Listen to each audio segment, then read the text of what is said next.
Aparat Polres Metro Tangerang Kota, Banten, menangkap seorang pengguna narkoba jenis sabu-sabu yang juga menimbun alat kesehatan dan obat-obatan terkait COVID-19 di Taman Sari, Jakarta Barat pada tanggal 22 Juli tahun 2021. Dilansir dari kompas.com, Kapolres Metro Tangerang Kota Kombes Pol Deoni Jiu De Fatima menyatakan, penimbun itu berinisial IF, 27.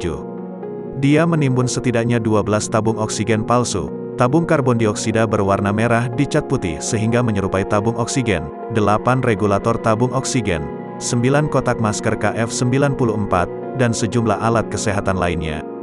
Dia menjual sekaligus menumpuk alat kesehatan, yang mana selama ini alat-alat ini dibutuhkan saat pandemi, seperti tabung oksigen, kata Deoni Jiu dalam rekaman suara, Senin, tanggal 26 Juli tahun 2021.